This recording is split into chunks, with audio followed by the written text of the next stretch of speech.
अध्यक्ष महोदय, पूज्य गुरुजन वर्ग आणि इथे जमलेल्या माझ्या बंधू आणि भगिनींनो, आज मी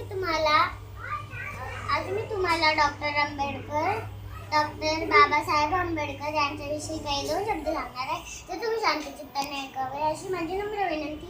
डॉक्टर बाबासाहेब आंबेडकर यांचा जन्म,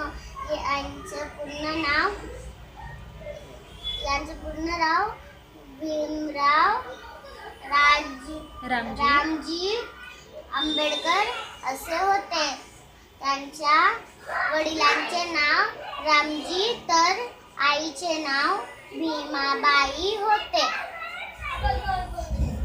त्यांचा जन्म 14 एप्रिल 1891 रोजी झाला.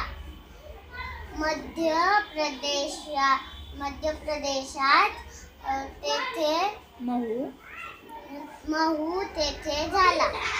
एवढे बोलून मी माझे दोन शब्द संपवले. जय हिंद.